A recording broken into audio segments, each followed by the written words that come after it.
안녕하세요. 오늘 우리가 한번 빠져들어 볼 세계는 바로 고려 회화입니다. 이 안에는요, 정말 섬세함과 역동성, 이 두 가지가 공존하는 아주 매혹적인 예술이 담겨 있거든요. 흔히들 베일에 가려져 있다고들 하는데 오늘 그 진짜 아름다움을 같이 한번 발견해 보시죠. 자, 그럼 바로 시작해 볼까요? 자, 세계에서 가장 섬세한 붓질, 여러분은 얼마나 알고 계신가요?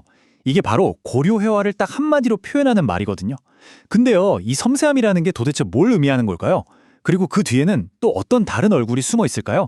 지금부터 그 비밀을 우리가 같이 한번 파헤쳐보겠습니다. 네, 맞아요. 고려 회화는 정말 베일 속에 감춰진 신비라는 말이 딱 어울려요. 특히 그 시대, 그러니까 정치가 엄청나게 혼란스러웠던 고려 말기를 한번 생각해 보세요. 그때 최고 권력을 누리던 귀족들, 그 사람들은 아마 이렇게 정교하고 아름다운 예술을 보면서 혼란스러운 현실에서 좀 벗어나고 싶었던 그런 심리적인 위안을 찾으려 했던 게 아닐까요? 오늘 우리가 바로 그 베일을 걷어내고 그들이 그토록 원했던 아름다움의 끝을 한번 만나보려는 겁니다. 자, 그럼 첫 번째 파트입니다. 먼저 고려 회화하면 딱 떠오르는 대표적인 이미지 있죠? 바로 그 섬세함, 그 세계로 한번 들어가 보겠습니다. 고려 회화는요, 그냥 그림이 아니에요. 당대 최고 수준의 문화가 만들어낸 결과물이라고 할 수 있습니다. 그러니까 아주 화려하고 세련된 귀족 문화에다가 깊은 불교 신앙이 딱 결합된 거죠. 이 둘이 만나니까 세계 미술사에서도 정말 보기 드문 그런 독특한 아름다움이 탄생한 겁니다. 그 중심에는 바로 이 귀족들의 높은 안목과 깊은 종교적인 바램, 이런 것들이 자리하고 있었던 거죠. 자, 이제 그 섬세함의 핵심으로 한번 들어가 볼까요? 바로 고려불화의 세계입니다. 여기서 우리가 주목할 키워드는 투명한 아름다움이에요. 세계가 감탄한 투명한 아름다움, 이게 대체 뭘까요?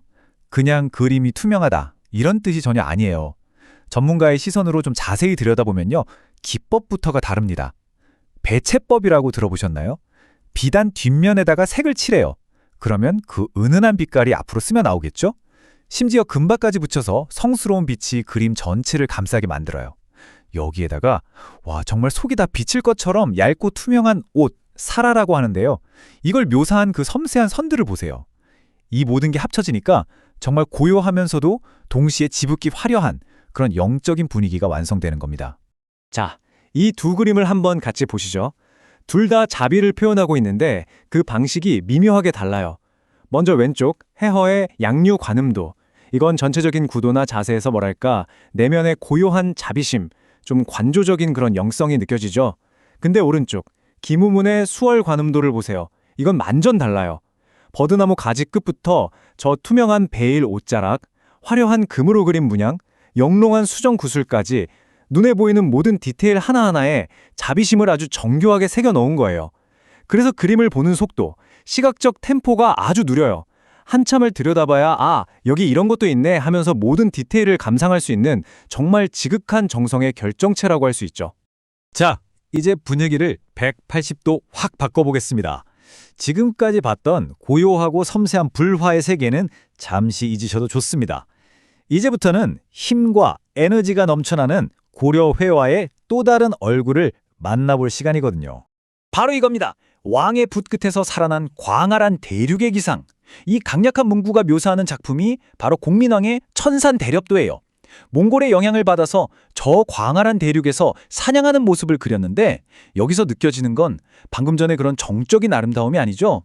뭐랄까 살아 움직이는 듯한 거친 생명력, 그리고 왕의 권위, 바로 그런 것들이 느껴집니다. 한번 보세요. 이 작품의 특징은 아주 명확해요. 화면을 대각선으로 가로지르는 저 역동적인 구도, 거칠고 힘이 넘치는 분놀림, 그리고 말과 사람들의 생생한 움직임까지. 조금 전에 우리가 봤던 선 하나하나에 집중하면서 천천히 봐야 했던 그 불화의 느리고 관조적인 템포랑은 완전 정반대죠? 여기서는 빠르고 강렬한 에너지가 그림 전체를 그냥 압도해버립니다. 그러면 이런 생각이 들죠. 섬세함과 역동성. 이 두 가지는 그냥 완전히 다른 길을 간 걸까요? 전혀 다른 이야기일까요? 정답은 아니옵니다. 놀랍게도 고려의 화가들은 이 둘을 하나의 화폭에 담아내는 정말 대단한 경지를 보여줬거든요. 바로 이 작품을 두고 하는 말입니다. 북방의 거친 숨결과 고려의 섬세함이 만난 걸작, 이재현의 기마도 강도를 설명하는 가장 완벽한 문장이 아닐까 싶어요. 이 작품이야말로 고려 회화가 가진 그 두 얼굴이 어떻게 완벽하게 결합될 수 있는지를 보여주는 최고의 예시라고 할 수 있죠. 자, 그림을 좀 더 자세히 들여다볼까요? 말을 타고 강을 건너는 저 모습, 화면을 대각선으로 가로지르는 구도, 굉장히 역동적이죠? 딱 봐도 북방의 거친 기상이 느껴져요. 하지만 인물하고 말을 묘사한 붓질을 한번 보세요. 놀랍도록 세련되고 절제되어 있어요. 이렇게 힘찬 움직임을 그리면서도 선 하나하나의 우아함을 놓치지 않는 것. 바로 이게 고려의 혼과 북방의 숨결이 만나는 지점인 겁니다. 자, 그럼 지금까지 살펴본 내용을 한번 정리해 볼까요? 약간 미술사 시험 대비 최종 핵심 요약 같은 느낌으로다가 고려 회화의 이 두 가지 흐름을 명확하게 구별해서 머릿속에 딱 넣어보자고요. 보시면 이 표가 모든 걸 딱 말해주죠. 불호화는 분위기가 어때요? 고요하고 영적이고 정적이죠. 반면에 세속화는 역동적이고 활기차요. 표현 방식도 완전히 다르죠. 불호화는 투명한 아름다운 아주 섬세한 선에 집중했다면 세속화는 광활한 대륙의 기상과 힘찬 움직임을 담아냈어요. 그리고 제가 아까 말씀드렸던 가장 중요한 차이, 바로 시각적 템포. 불호화는 천천히 생각하면서 보게 만들고 세속화는 빠르고 강렬한 인상을 팍 주는 거죠. 사람을 그리는 방식에서도 이 차이가 딱 드러나요. 불화 속 인물들은 어떤가요? 자비나 기품 같은 신성한 이상을 표현한 완벽한 모습이죠. 반면에 안양이나 이재현 같은 실제 인물을 그린 초상화를 보면요. 그 사람의 개성, 심지어 정신까지 담아내려고 한 흔적이 보여요. 이걸 어려운 말로 전신사조라고 하는데 훨씬 더 인간적이고 현실에 발을 딛고 있는 느낌을 주는 겁니다.